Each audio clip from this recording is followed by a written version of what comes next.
everyone! Today we're going to learn a few basics about how to solve a Rubik's Cube. Now you might be saying to yourself, solving a Rubik's Cube is impossible, but with a little help from our Rubik's Cube expert, Len, you will be well on your way to unraveling the secrets of Erno Rubik himself. Now let's introduce our Rubik's Cube novice, David. David is going to be learning right alongside you all watching from home.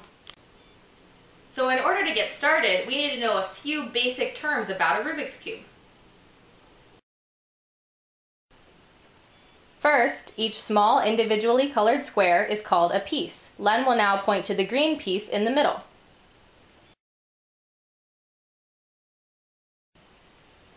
Then there are three different types of pieces. Corner pieces, of which there are 8, edge pieces, of which there are 12, and middle pieces, of which there are 6.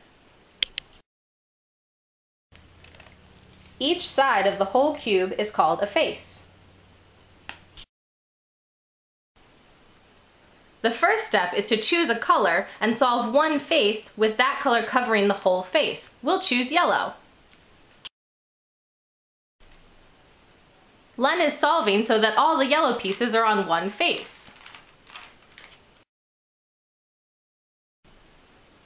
With the yellow base finished, the first layer is now complete. Next, you want to start solving the cube in layers around the cube. The next step is very quick. You're going to build the middle layer by lining up the center pieces with their respective color that is on the bottom row. There is no strategy. You just twist until they line up.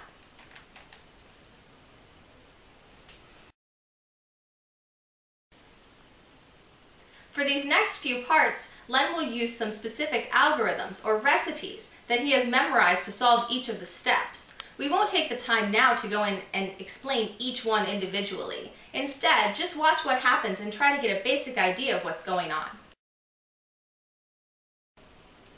Based on the current position versus the desired position of each edge piece, Len will know which algorithm to use. Len will repeat these algorithms for each edge piece until they are all in place. Now you're ready to solve the third layer.